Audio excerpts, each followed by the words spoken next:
When it comes to fighting games, everyone has their preference. For fast-paced, insanely complex 3D brawls, folks tend to drift towards Tekken. People looking for some crazy technical combos and classic arcade action might play some Street Fighter. And for those in the mood for brutal, bone-shattering moves and the nastiest of fatalities, well, that's where Mortal Kombat shines. But there is another thing that Mortal Kombat tends to excel at where other fighters falter, and that's giving players a fully fleshed out story mode, cinematic cutscenes and everything. Well, looking back at some of the older games, I don't know if I'd call them all cinematic, but hey, folks flock to Netherrealm games for these features. But what if you're no good at strings? What happens when you keep getting washed by the CPU? How do you get the full Mortal Kombat 1 story then? Well, you come to the leaderboard, that's how. Welcome back to the leaderboard. Today we're going to approach the latest and greatest Mortal Kombat entry and break it down for everyone who couldn't be bothered to fight their way through the story. Or if you did fight your way through the story, this will be like a nice refresher. All the major plot points, some of the silly goofy stuff, all in one easy to digest video. It's Mortal Kombat 1, Too Long Didn't Play. After the events of Aftermath, Liu Kang becomes a keeper of time and is given the chance to restart history, which he does. He goes all the way back to the Big Bang and chooses how everything's gonna go this time around. No chance there's evil in this timeline. He makes the world, kicks off a peaceful era, and then kinda leaves the mortals to take care of it. The thing is, mortals kinda suck at being peaceful. They're always gonna look for a reason to fight, or to scam someone, or generally mess things up. That's just the way they are. Shang Tsung, now without powers, decides he's gonna be a snake oil salesman. He puts on an old man cosplay and goes from village to village selling useless junk to desperate people. The oldest grift in the book. Too bad he's not quite as sneaky as he thinks he is. The townsfolk find out that he gave magicless medicine to a dying girl and beat the shit out of him. After this well-deserved beating, a mysterious figure appears. Kronika? Well, that's not possible, as Titans don't come back after being killed, but it sure looks like Kronika. This individual hypes up Shang Tsung for being resilient as a huckster and promises him power beyond his wildest dreams. Cut to a little village in China where two buff-as-hell farmers are getting their work done. Would you look at that? It's Raiden and Kung Lao. They're playing the classic roles of arrogant fighter and meek fighter. Kung Lao really wants to be like his ancestors and make a name for himself. No way is he gonna be like that old man Wei. Of course, the best way to kick off an adventure is to load a cabbage cart as fast as possible. Time for some tea. Like actual tea, not just gossip. I'm talking about a visit to Madame Bo's. This old biddy taught the two farmers everything they know about martial arts. They decide that the cabbage cart contest wasn't quite enough to decide who pays for their meals, so Raiden and Kung Lao beat each other up to decide upon the bill. Suddenly, the Lin Kuei clan shows up to take Madame Bo's money. Smoke tosses her off a balcony and through a table, pro wrestling style, and the farmer boys get into a scrap with the ninja. Their choreography opens up a nice bottle of booze for the old-timer at the bar, and he even gets some free ice from Sub-Zero.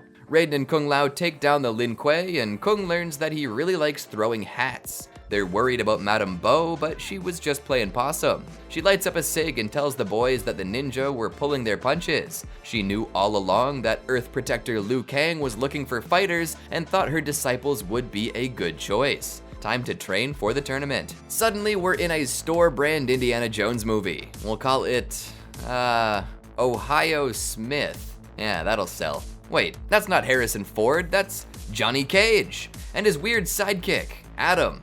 Well, it's Adam until Adam's a pile of human goo after the Mercury River dissolves him to nothing. The monsters Johnny is up against all look pretty familiar, but I can't quite figure out why.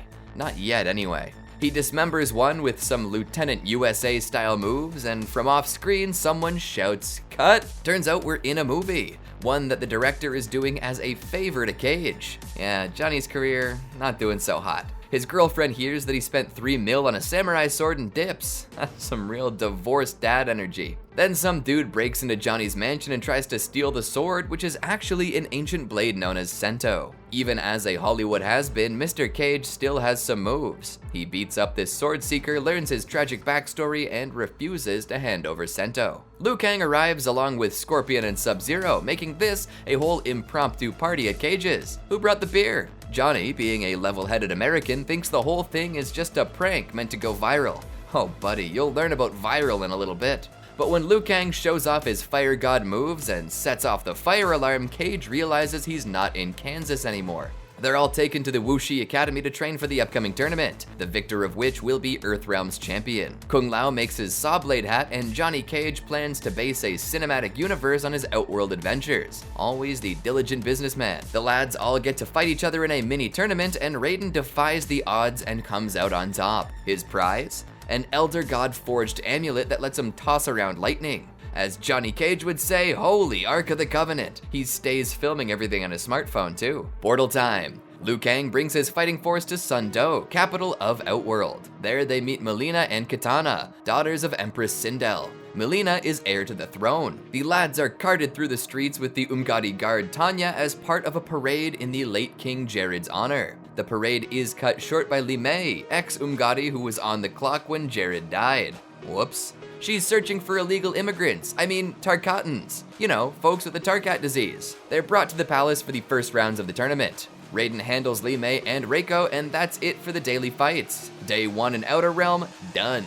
Now it's time to feast. General Shao is a dick and claims that he wants Earthrealm gone. Mileena feels pretty gross and disappears from the dinner table. Hopefully it wasn't the food. Oh, right, it's the Tarkat disease. She pulled a rebellious teenager move and snuck outside the city, getting infected in the process. This impacts the tournament fights, as Sindel can't risk her heir getting exposed as a dirty Tarkatan, so Kitana is chosen to take her place. During day 2 of the tournament, Raiden also beats Motaro, Shiva, and Kotal, followed by beating the hell out of Kitana and General Shao. Way to go, buddy. Earthrealm takes the championship. That's not the story by a long shot though, no, we're just getting started. See, Geras is back and Liu Kang has molded him in his image. The Fire God didn't want to be saddled with the role of Timekeeper, particularly because he didn't want to lose his mind like Kronika. But before he gave it all up, he ensured that Shang Tsung never became powerful. But Shang Tsung doesn't care about Liu Kang's meddling. Shang Tsung wants power. After learning that Shang Tsung is around and looking for trouble, Liu Kang sends Kenshi, Kung Lao, and Johnny Cage on a secret mission to find him.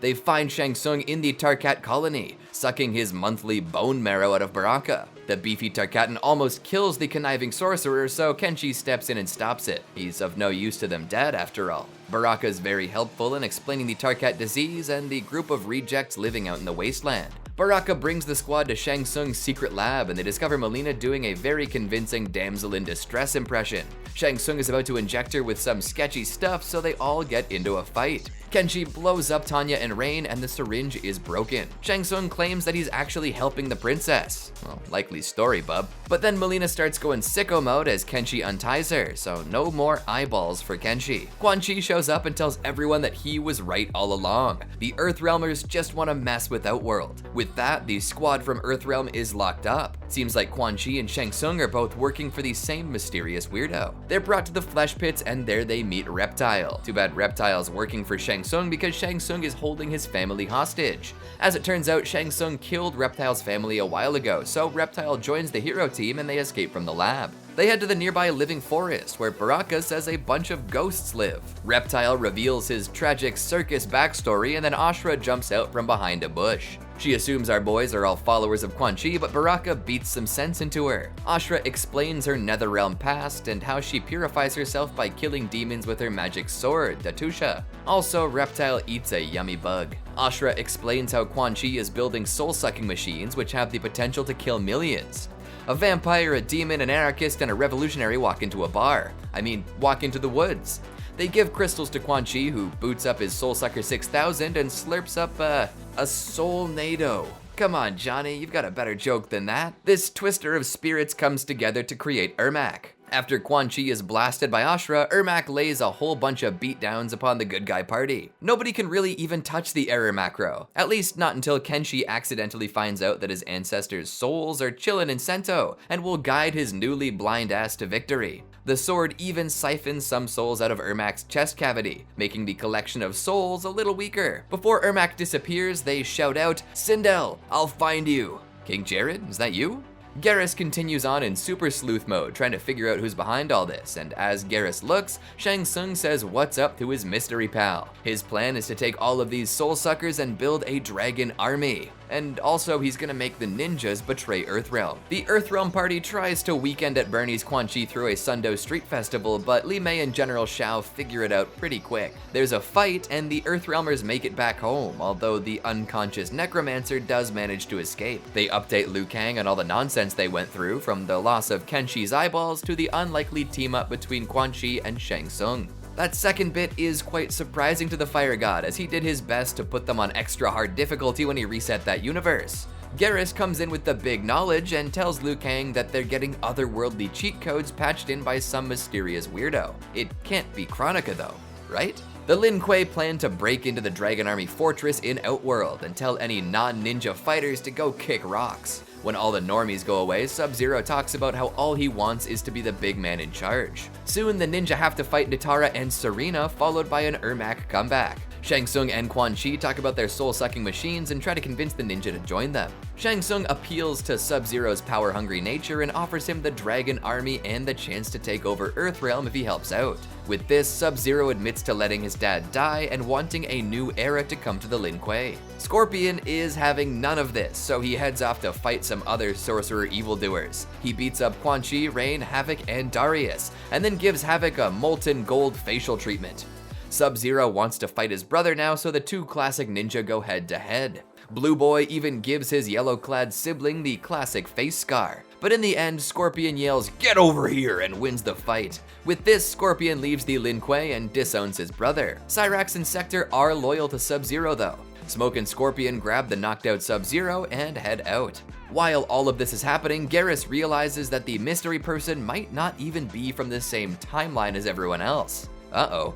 Mr. Fire God tries to get an audience with Empress Sindel, but Shang Tsung is already way too deep in her ear. So he talks with Li Mei instead, who agrees that there is something funny about the Huckster and the Necromancer. Who would have thunk? Tanya tries to stop them from seeing the Empress, but a fight and a speech fixes that right away. Before anyone can talk to anyone about anything, Melina Tarkat rages out again and attacks her mom. Li Mei saves Sindel, gaining her trust once again, and Tanya pops some secret juice into her secret lover to calm her down. Then Liu Kang can finally tell everyone about Shang Tsung's Orochimaru level experimentations and plans. He also gets everyone's backstories from MK11 and beyond reintroduced thanks to Geras. Things are looking good for exactly 1 second, and then General Shao rolls up with a new posse, including Goro, Rain, and Nitara. Also, he inexplicably has Shinnok's amulet, which technically shouldn't even exist in this timeline. The General traps a handful of people inside of it, and a big brawl breaks out, with Li Mei and Sindel reigning supreme. They pop everyone out of the amulet and then head down to Shang Tsung's soul-sucking emporium and treasure fortress. There, Tanya gets slapped around by Ermac, so Melina powers up and kicks Ermac's ass so hard that her dead dad shows up. She then pulls the oldest trick in the book, pretending to be a bad guy for a second, which allows everyone else to get close enough to Shang Tsung and Quan Chi to disrupt their plan. Are you ready to meet the mystery person who's been pulling the strings this entire time? Drum roll, please. It's alternate timeline Shang Tsung? See, in a different timeline, Shang Tsung beat Kronika and became a Titan/Timekeeper. There he ruled until he realized that he could visit other timelines. In classic villain fashion, he just wants to end the other worlds, well, just because. Hell, he didn't even need the Dragon Army. He just needed all the souls in one place. Evil versions of Sindel and Raiden also arrive. Our versions of Shang Tsung and Quan Chi are pissed that they got grifted, so they join Fire God Liu Kang's team. For now, anyway. Melina and Tanya square off against evil Raiden, and evil Sindel kills good Sindel. Her soul can finally be with her hubby once again. Melina is now Empress. Titan Shang Tsung starts his attack on Earthrealm, which is woefully underprepared thanks to the ninja antics from earlier. No Lin Kuei, no defenders of Earthrealm. Liu Kang has been watching his Avengers movies though and comes up with an idea. Let's head into some other timelines to find other allies. And so they do. Liu Kang takes his Titan powers back, this time permanently, and heads off in search of other Titans that'll help him. He comes across the katana he once loved and finds Titan versions of Kung Lao and Raiden. Everyone gets together to fight over their respective hourglasses, which when destroyed will obliterate their respective timeline. Geras and Liu Kang secure their hourglass and send the Titan Shang Tsung packing. They then bring the fight to Titan Shang Tsung's timeline, along with a veritable army of alternate universe fighters. The thing is, Shang Tsung also grabs some interesting allies. It all culminates on a giant pyramid. Good and evil versions of all your favorite characters from all sorts of different timelines show up to duke it out in one enormous battle. We've got gender-bent Johnny Cage. We've got Scorpion in Kung Lao's hat. We've got mime versions of characters, for some reason.